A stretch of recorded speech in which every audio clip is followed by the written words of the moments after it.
never announced that to me before. So Catherine, thank you for joining us this evening. We are excited for your presentation, and I'm going to go ahead and turn the reins over to you. Folks, I want you to, as we go through this presentation, if you have topics, if you have questions on each individual topic as we go through, she has about 6 subtopics. Please feel free to throw them in the chat as you're listening so that we can address those topics during the course of the conversation tonight. So, Catherine, thank you again, and you have the reins. You're welcome. Thanks, Miranda. I'm delighted to be here tonight, and I love talking about this topic. I hope that you enjoy it and it's helpful. And I agree with Miranda, please feel free to ask questions as we're moving through each of these sections. I put together a list of the ways in which I see in my practice, my private practice, ways in which gifted family members tend to be just in opposition because they're holding different kind of places with different characteristics and different qualities of being gifted. And the first opposition I want to talk about is the opposition of shadow and light. And this comes from Carl Jung's work, his great body of work in psychology. But essentially we all have parts of ourselves that we love and that we could consider kind of the parts of ourselves that we love. And then we all have parts of ourselves that are more shadowy or in the shadow. Sometimes we're not even aware that it's a part of ourselves. But when we're around someone who has a similar light to ours or a quality that's like part of our light, we love being around them. It's really fun, and because we can kind of see ourselves in our best light when we're with them. Sometimes it's even a part of ourselves we haven't ignited yet. So to be around them kind of reminds us that we have that part. But when we see our shadow around someone, within someone else, it can be very, very edgy and uncomfortable and even repulsive at times. And so what happens in families, which I know you all know this, but I'm just going to bring it up to the surface, is sometimes we see in our family members some of our own shadow. And it's really hard when that happens. And for parents, what you'll often see too is sometimes within your child's behaviors or characteristics or the way they respond or react, you'll actually see parts of yourself or parts of your partner that you're not really happy about either. And so the child's other parent. And so it makes it even more dynamic in this sort of very, very uncomfortable way. So I wanted to just bring that up at the beginning of this conversation with CAGT tonight, because it's something that happens as part of being human. And it's something to really be aware of, and also something to really reflect on for yourself. A really good place to start in that reflection, if somebody's really, really activating you or triggering you, whether it's someone in your family or even someone outside of your family, is to just ask, what about this behavior is actually about me? It's a good place to start untangling that. It might not be comfortable, but it's a good place to start. So having some self-awareness and at least the openness to explore that. And I think it's really helpful to talk with your children about these places too, because so much about being gifted is around perfectionism. And this is an opportunity to really press the pause button on that and talk about, your own shadow a little bit with your child, or how you see you have a similar quality, and explain this is partly why it's so extraordinarily frustrating for me when this certain scenario comes up. I also want to teach you a tool around reflection that I find to be just a wonderful parenting tool. And it's talking with your children using reflection. And this comes from the work of a couple, Bernard and Louise Gurneys. And they, a long time ago in the 60s, they realized that if you could share with parents how to reflect with their children, how to be with their children in the same way that a play therapist might be with their children, it really helps, and it opens up some lines of communication. And it's a very simple process. There's 2 main ways to reflect for your child.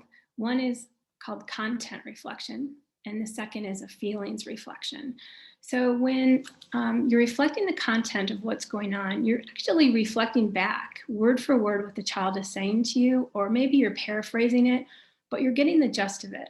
And you're not trying to solve their dilemma. You're just reflecting for them what you hear or what you notice or what you see. So let's say, your child gets into the car after school and is very quiet. And you sense that maybe something is concerning for them, or maybe they're tired, but you're not sure. Content reflection might be, I noticed when you got in the car this afternoon, you were quiet, or I noticed you're quiet, and just leave it at that and allow that to sort of sink in or not. But if you continue to do that, it will hopefully bring forward some more information that could be really helpful for your child and for you. And then the feelings reflection that you could use in that same scenario would be something like, I noticed you were tired when you stepped into the car, and I'm wondering, I'm going to take a guess that maybe you're feeling a little bit relieved because you had such a stressful morning, or taking guesses around a feeling. But you always want to take a guess with a feeling. You don't want to tell a child how they're feeling. You want to let them kind of tell you. And if they don't have the language, that's fine. That's why you take guesses, so they can start to learn what those feelings mean through your reflection. So those are a couple ways to reflect, which really, really help with shadow and light. I talk quite a bit about the tool of reflection in my book. If you're interested in that, I did my best to kind of deliver sort of enough about that you can get started. It feels a little funny at first because so much of parenting is around, inquiry and asking questions and sort of coordinating things. And this is very different from that. This just allows you to be with your child. And it's really, really helpful in those moments, particularly when you can't change something or fix something, but you can be there and reflect for them and let them know they see, let them know that you see them and hear them. So I want to move to the second opposition. Well, actually, let me stop. Miranda, any questions, or was that clear?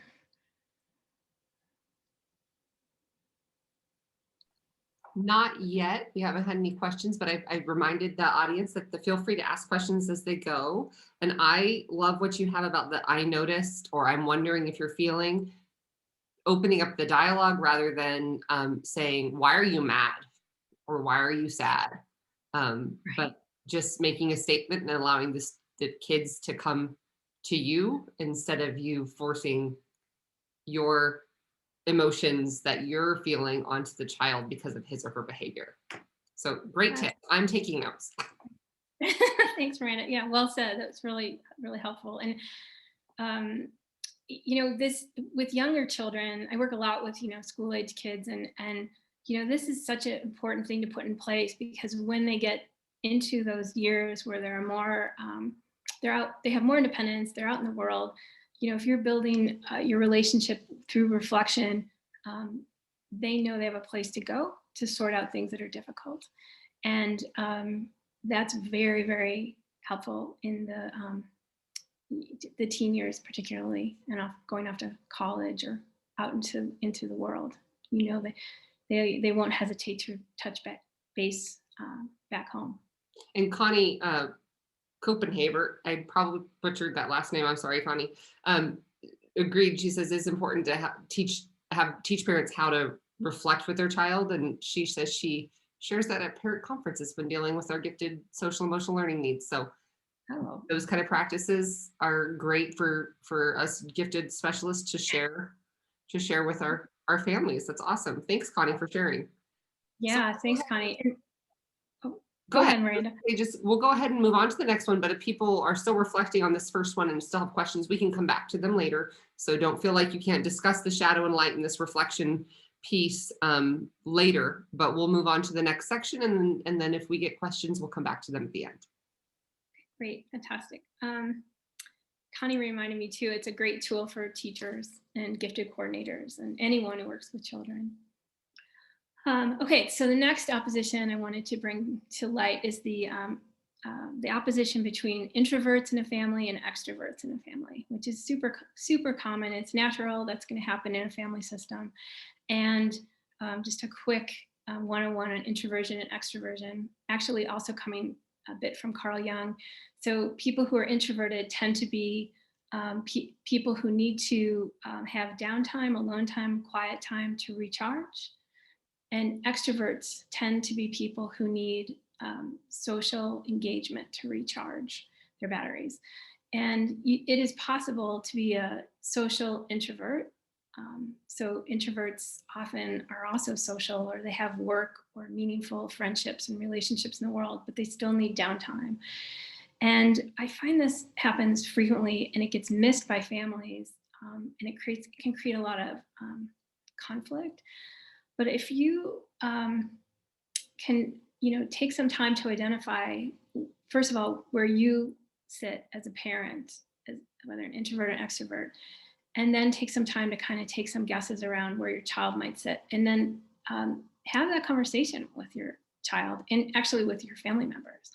And it's really important to find out what everyone needs, because an introverted child who's social may be at school and or some other activity, or even a family event, an all-day family event, like a holiday or some kind of a outing. And they absolutely will need downtime after that. And if you're an extroverted parent, you might miss that because they're engaged and they're social. And it's really important to have that downtime. And without it, you can kind of spin out or burn out. And the same is true for an extroverted child. And this happens a lot, where there's an extroverted child who has introverted parents, and they need to have connection in the world beyond their family. It's really important for them, but their parents aren't necessarily comfortable maybe making those arrangements. So it requires a bit of stretching. One tip that one tool that I can give you as parents, whether you have introverted or extroverted children, is to actually use play dates as a real learning and growth experience. So children are actively involved in deciding who they want to invite over. And then, of course, but then also planning out sort of what they anticipate their guest would be interested in learning about or doing while they're together. And just brainstorm with them, what kind of activities. Not that it has to be set in stone, because they're children, you have to let them, figure out what they wish for once they're together, but to have some things in place so your child has the sort of that practice of being a good host. You also can talk about like snacks and like what that looks like. And I think it's wonderful for children to help be part of that process of putting the snack together the day before or in the morning, or even with their guest. Having a good plan for siblings, because younger siblings and older siblings too, tend to be in the background and sometimes want to be in the play date itself. And you need a good plan for that, and a good solid conversation with the other siblings around, protecting or sheltering the child who's having the play date's plan. It can also be really important to talk ahead of time about what to do if something goes wrong.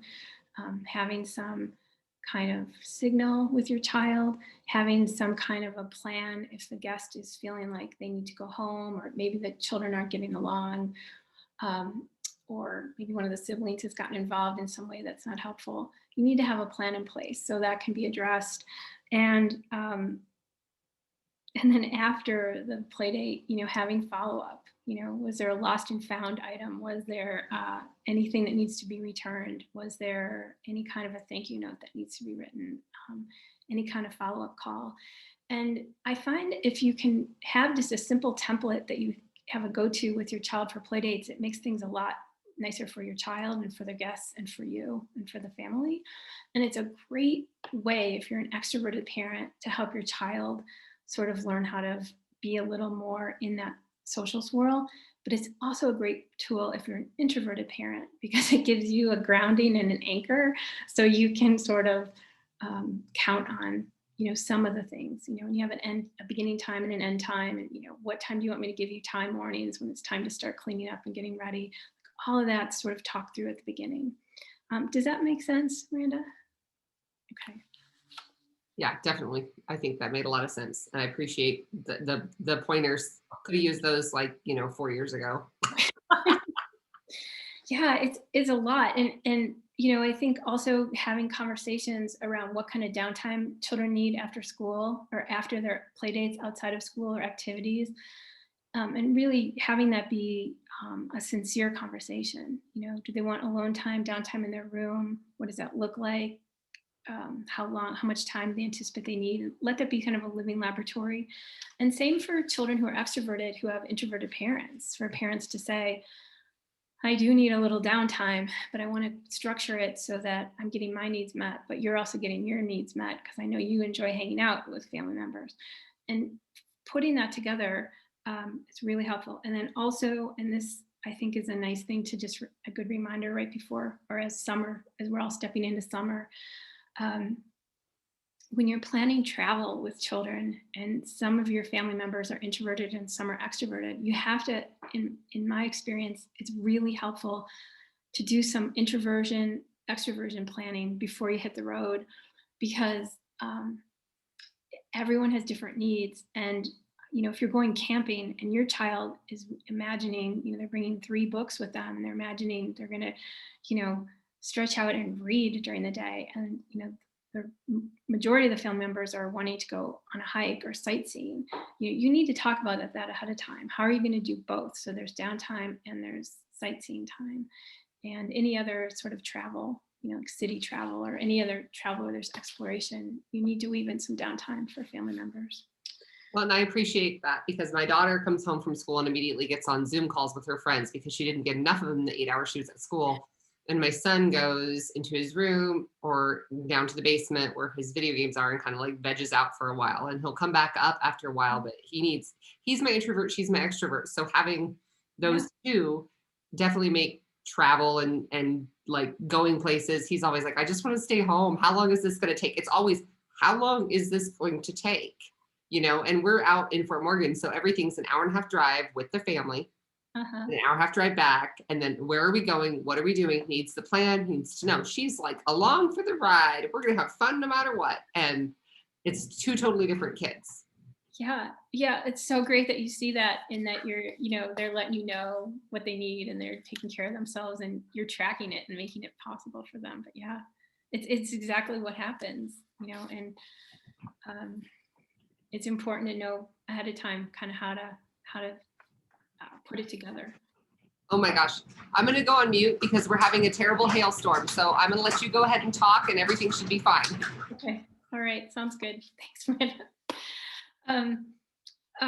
So I want to bring up perfectionism as our next topic. And I want to talk about a couple of ways that perfectionism can manifest, and how they can, perfectionism is, essentially the same thing, but you can be sort of driven in your perfectionism, or you can be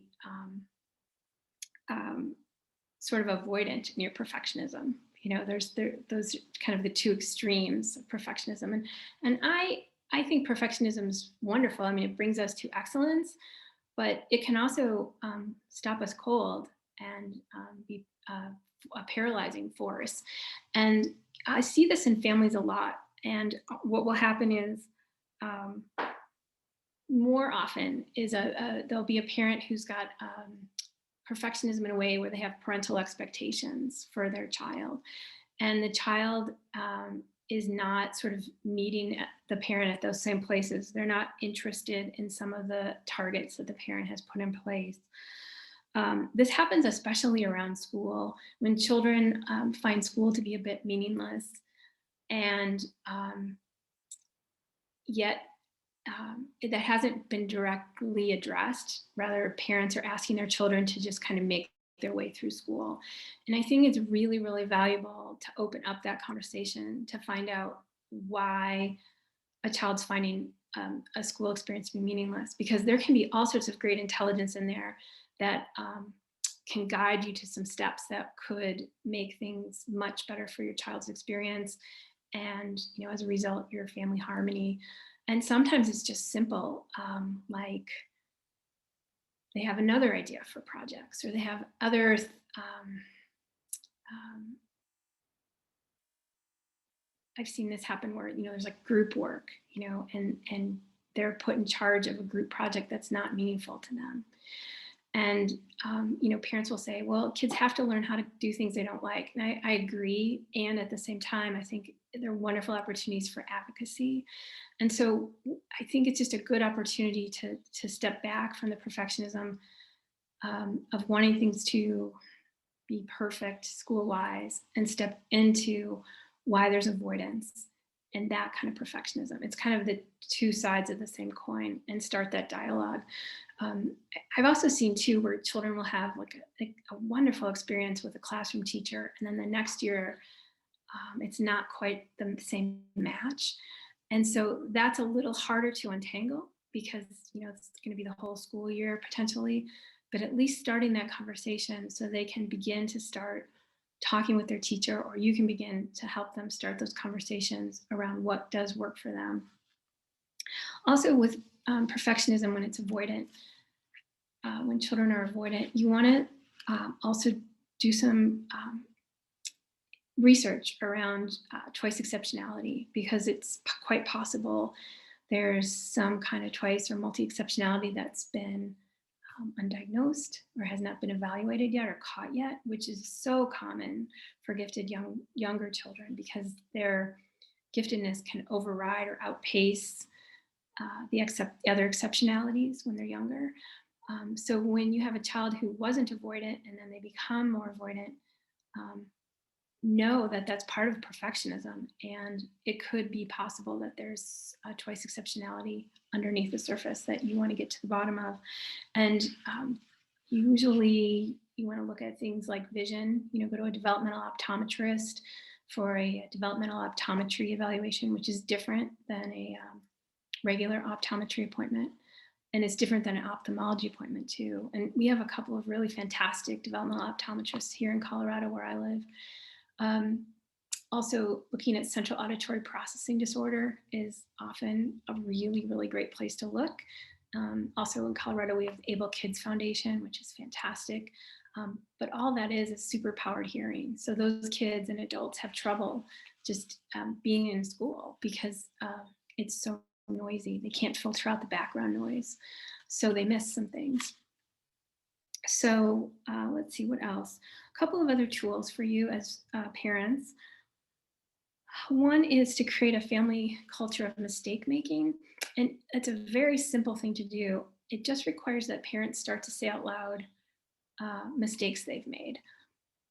Not big, messy adult mistakes, because your gifted child will become concerned about those, but small, simple, everyday, ordinary mistakes that we don't say out loud, like forgetting to add something into a recipe, or leaving the window down, going through the car wash, or just things like that, or going upstairs to grab something and you forget what it is you went to grab.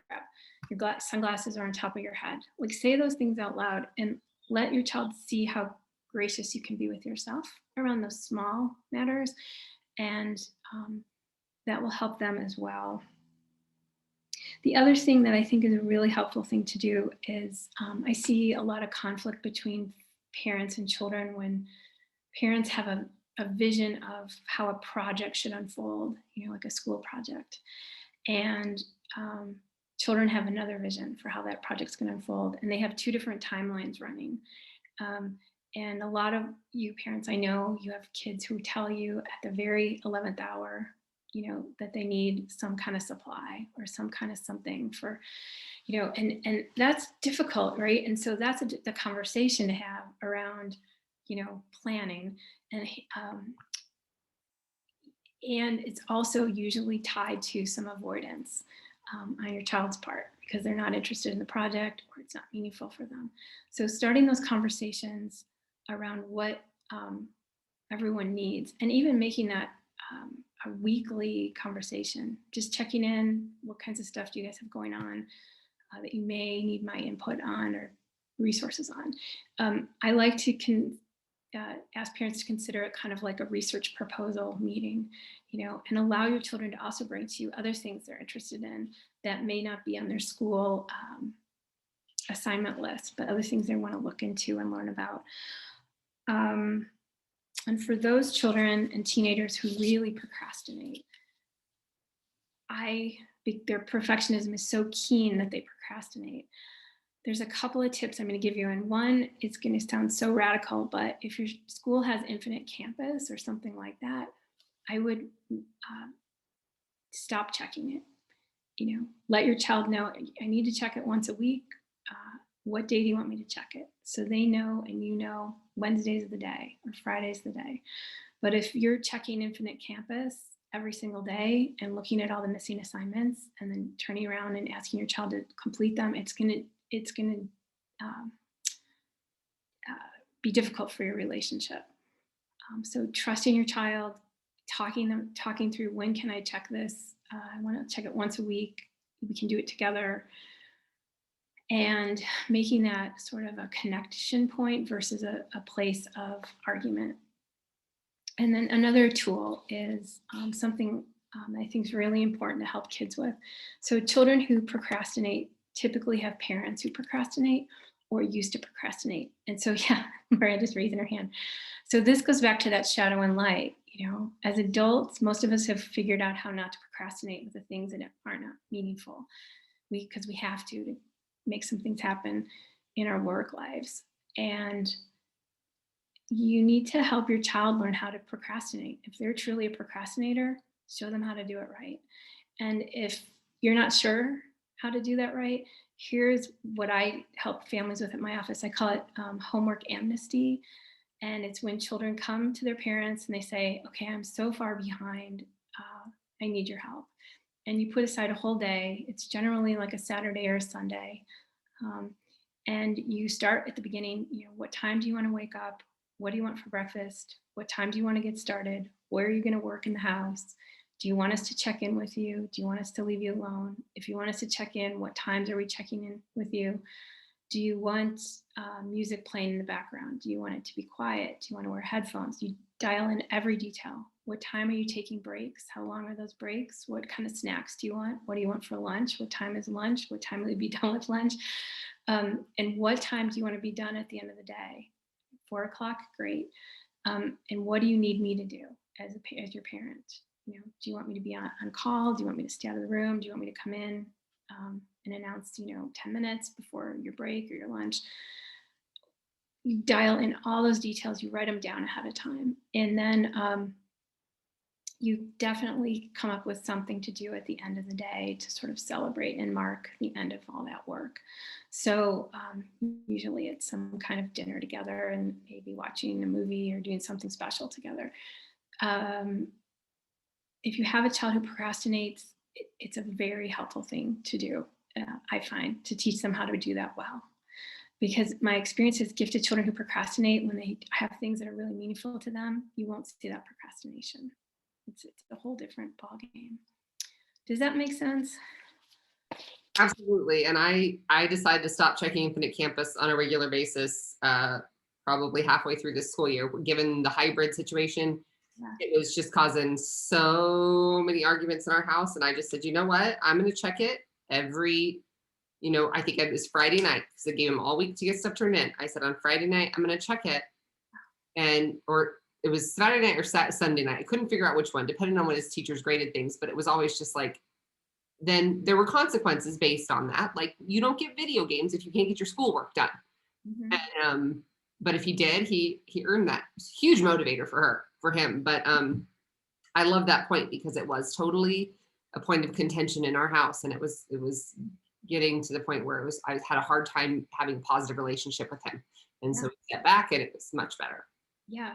Yeah. And it triggers like so much for parents, because it's like, and it looks terrible. Like there's, I can't remember if it's zeros or, missing or whatever it is, but it's difficult. So it's all the, and kids, I work with gifted students who are terrible procrastinators, who are often twice exceptional, They have on the autism spectrum, or they have ADHD, or some of them have anxiety, some of them have crippling perfectionism and procrastination.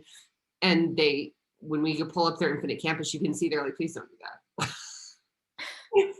And you're like, we got to talk about this. But then we go through and we're like, high stakes ones. Like, I don't care about these 10-point assignments. This 50.1 though, that's the one we want to tackle this weekend. And so really also like prioritizing for them too was huge. But yeah, I definitely,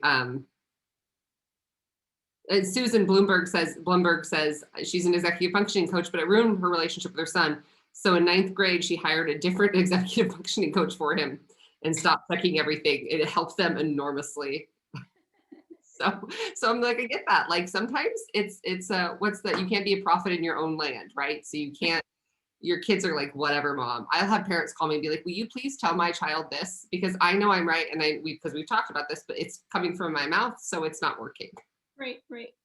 Yeah, that's great. Yeah.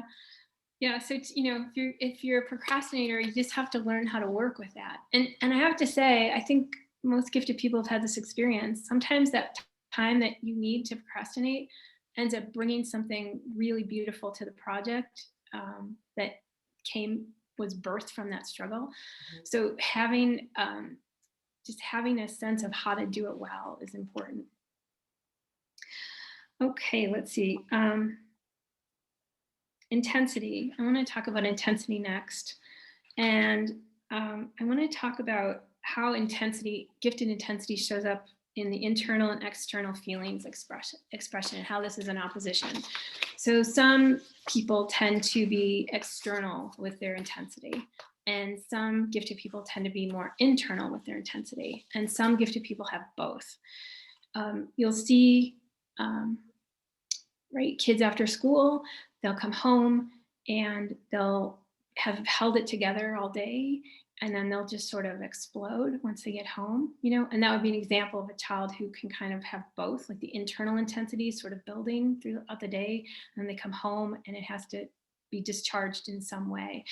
And hopefully you all know this, but children only kind of spin out with the people they feel safest with.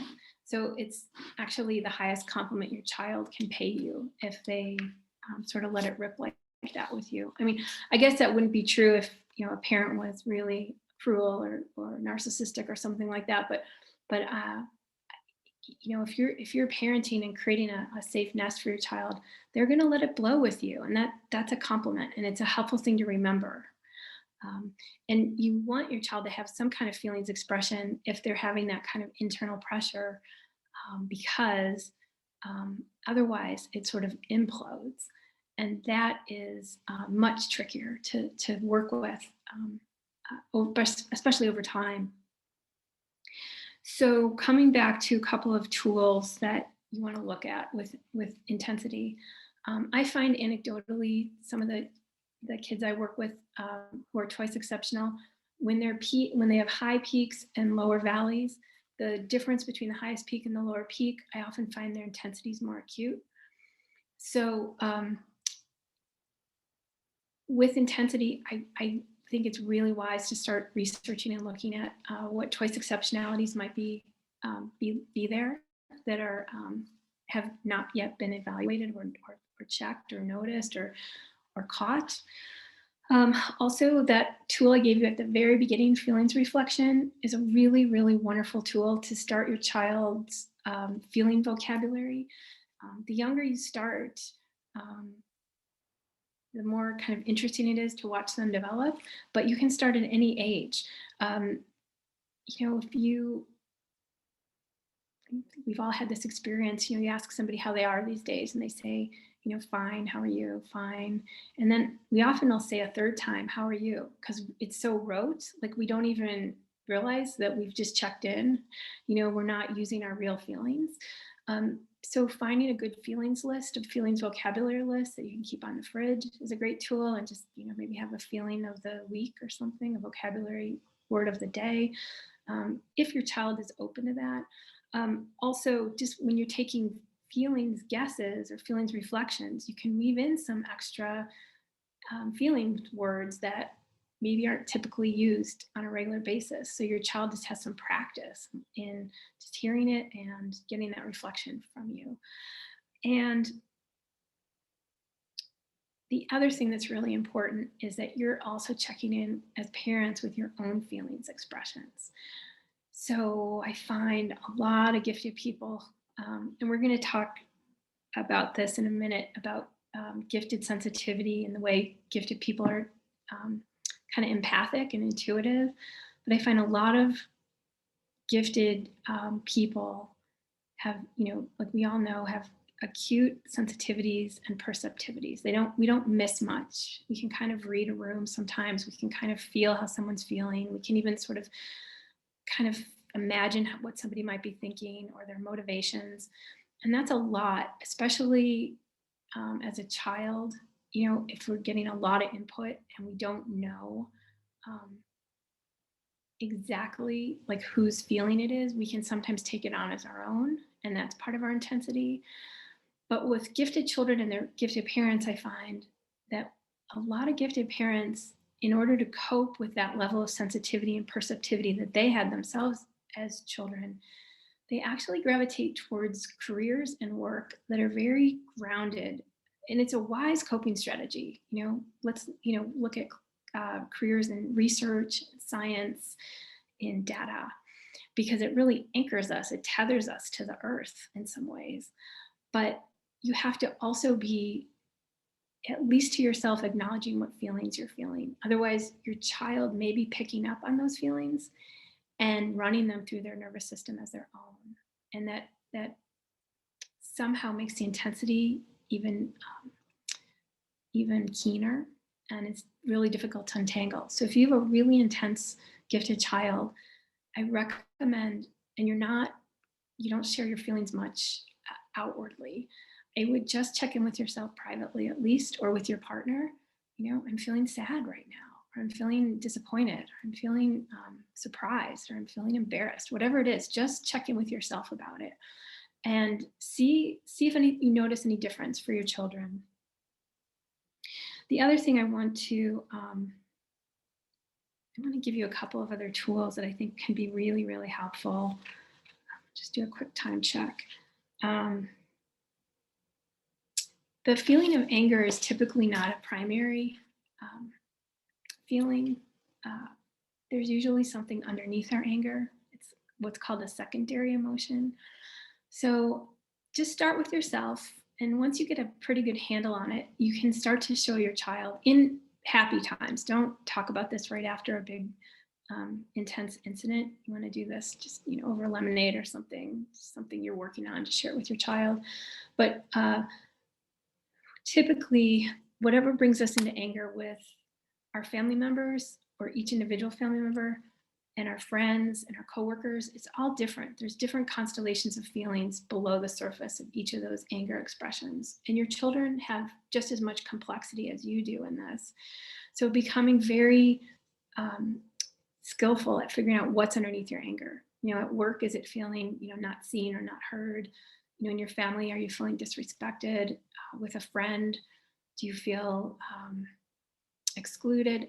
I'm making those up, but really do some detective work of what's underneath the anger, so that when you're feeling intensely angry, internally or externally, you can start to just name that to yourself. And once you have a pretty good handle, then you can start to help your child with that same technique and that same tool. Does that make sense? Okay. Absolutely. Anger is the secondary emotion. I wrote that down and underlined that, because it's so true. So true. And I, a lot of times, why do you think you're angry? And then it usually comes out as something totally different. They're sad, or they're hurt, or they're embarrassed, or they're ashamed, or they're disappointed.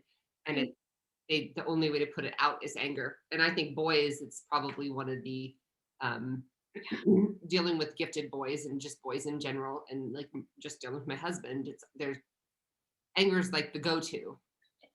Yes. Acknowledging that underneath is harder.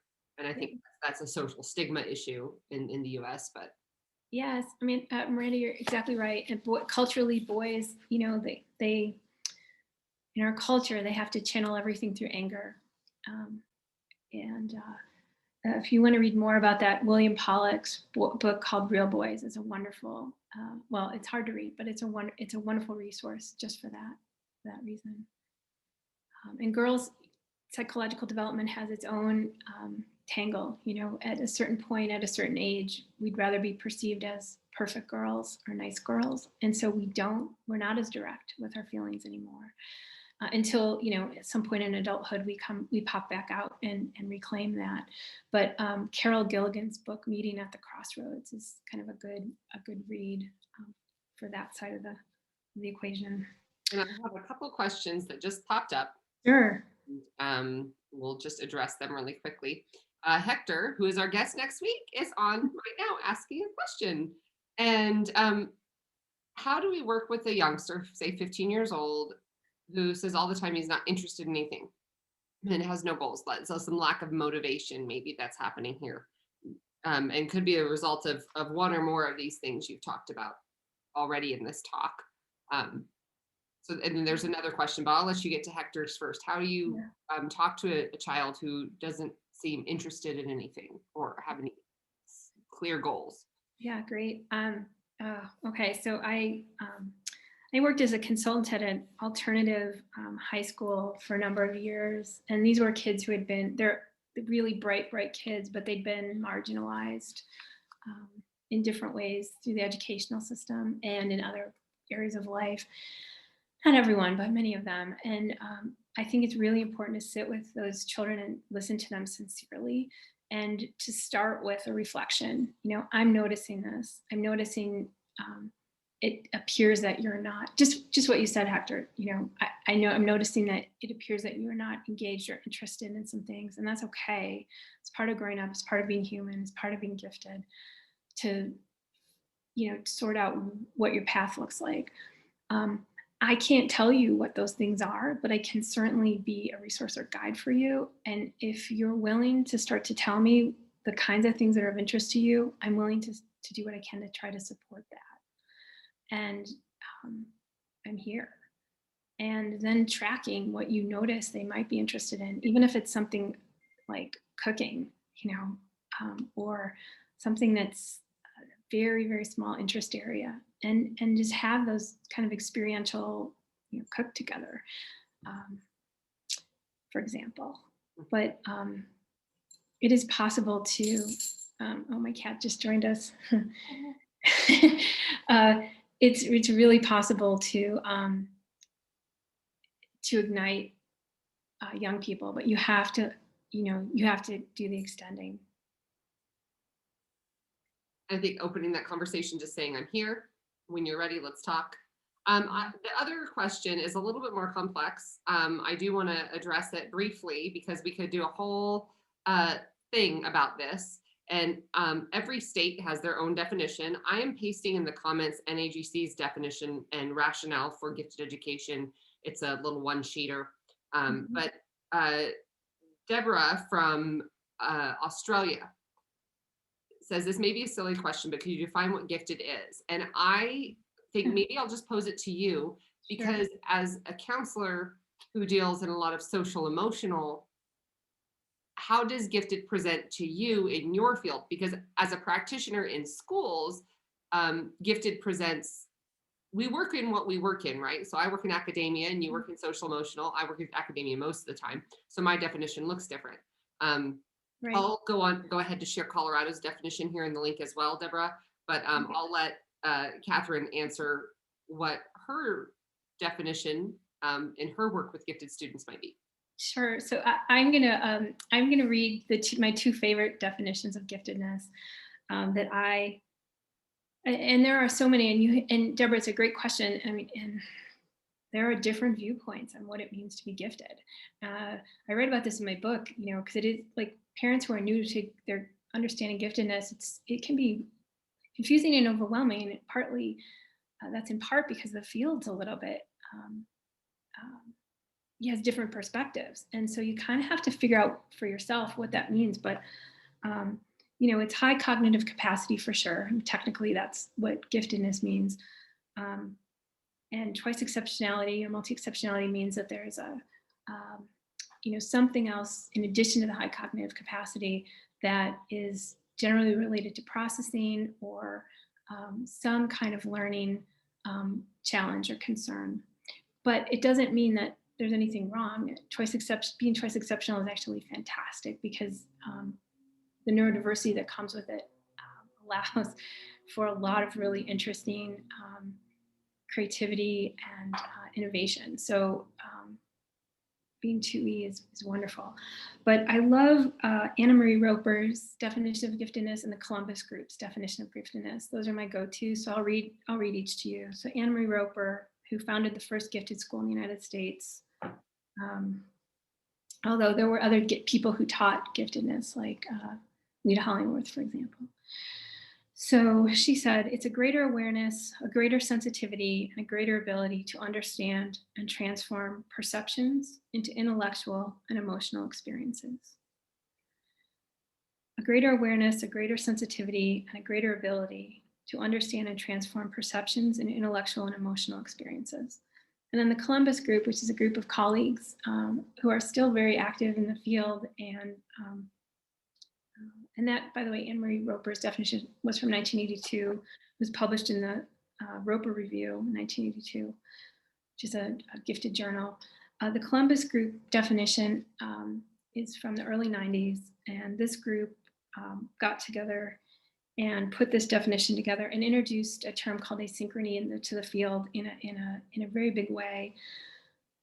Let's see, giftedness is asynchronous development in which advanced cognitive abilities and heightened intensity combine to create inner experiences and awareness that are qualitatively different from the norm. This asynchrony increases with higher intellectual capacity. The uniqueness of the gifted renders them particularly vulnerable and requires modifications in parenting, teaching, and counseling in order for them to develop optimally. So I know that was a lot, and I didn't reread it, but I know we have to keep moving. But look at my favorites, Anne Marie Roper's and Columbus Group, because I feel like they very much encompass the whole child.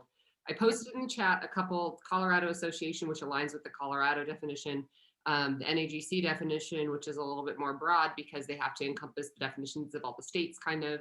Yes. But I feel like the Columbus Group and the Anne Marie do the best job of like encompassing the whole child. Yeah. Whereas the state definitions are often more academically related because of logistics. We need a guidance to help us identify students in a specific manner. Yes. But those two are great go-tos. Yeah, great. Thanks, Miranda, and thanks, Deborah. Okay, so I know I touched on gifted sensitivities and perceptivities and gifted empaths and intuition. I just want to add one more piece and then we can sew that one up too. But gifted children who appear empathic, they appear to kind of take on the pain of the world or the pain of their family members or friends. They feel other people's experiences deeply. Those kids are definitely highly, empathic and intuitive. But I also want to point out to parents, because I see this again and again, and this is another opposition. The children in your family who do not look empathic, the ones who look like they don't care about anyone else sometimes, are almost always the most empathic people in your family.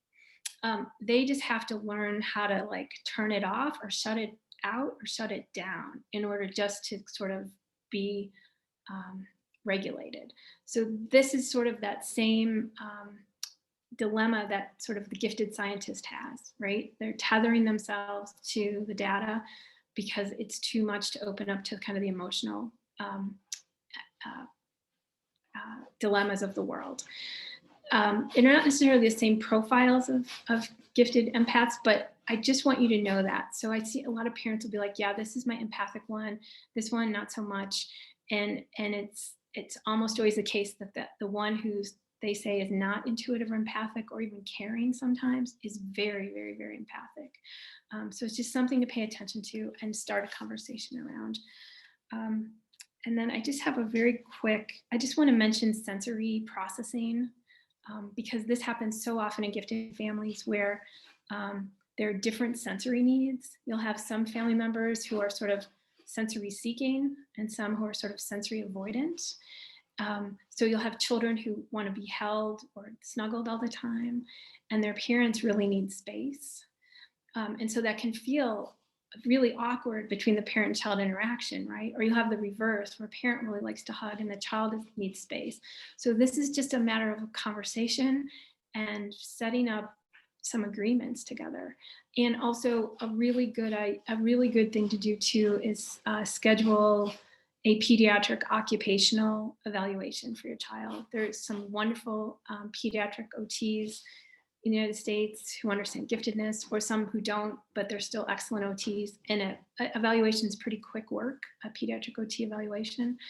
But you want to look at that because a lot of gifted people have sensory integration concerns, and it's really, really, really helpful, and almost always at the root of some of the extreme behaviors that we see that seem problematic. So it's just a great thing to know how to do.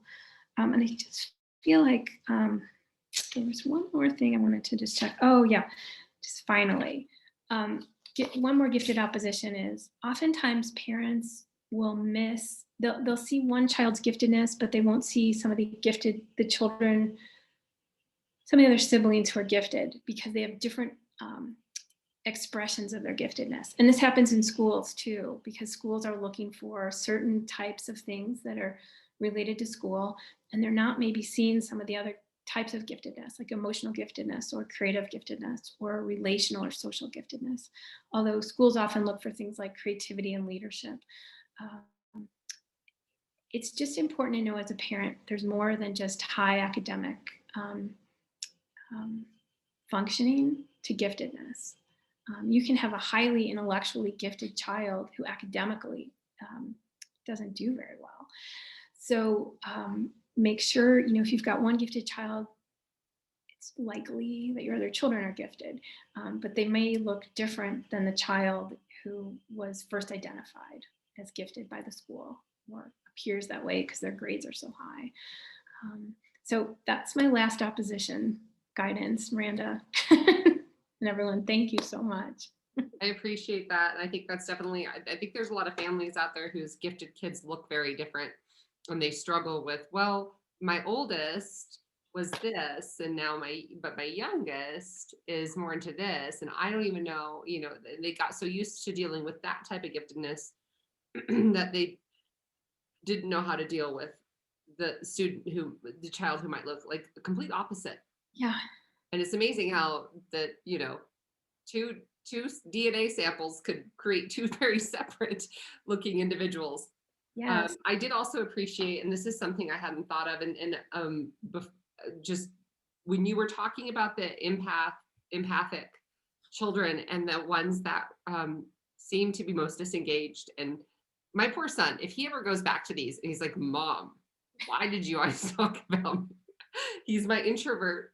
And when he was really little, he was super empathic. Like he would just start crying about pollution when he was 4. And he talked about what happens when I die, and do I get to come back as something else? And he was very young when this was happening. And I think it was overwhelming for him. So he's created coping mechanisms. And so what he does when he's unsure of something is he researches it to death. He researches. Oh yeah. He'll be like, he's very sensitive about his wide feet. So he's researching wide feet. And it turns out that people with adolescents with wide feet end up being anywhere between 6'2" and 6'6" and blah, blah. And I was like, so you're sensitive about that. So instead he researches it and grounds it in facts, and that's how he copes with it. And when you said that, I was like, that is exactly what he's doing. And I have thought he's just like very much straight and narrow. I don't have feelings about this. I'm very fact-based, but his rooting in himself in facts is a coping mechanism for him, so he doesn't get too sensitive. Yeah, and it's a brilliant coping mechanism, right? It's like, I'm going to look into this and get the details on this. Yeah.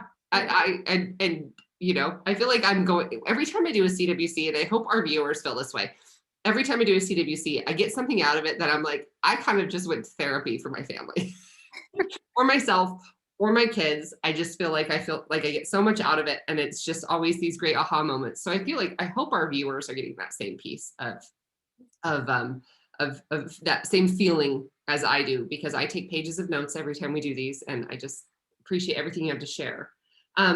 She did, Nanette, our executive director, has been watching tonight, and she did post your book in the chat, the Amazon link, and as well as the link to your website. And the book is published, it's out, it's purchasable on Amazon right now. Yeah. That's what it looks like. Yeah. So wherever books are sold, so you should be able to find it. And Be a great parent book study. Speaking of which, you have a couple things coming up here, and I'm gonna put them in the chat right now. So I'm not being rude. I'm putting things in the chat from my phone so that you guys have access to those.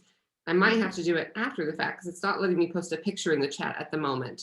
But I will put them in the chat below, and there are a couple, if you want to talk about them really quick, Catherine, about the 3 great opportunities that are coming up.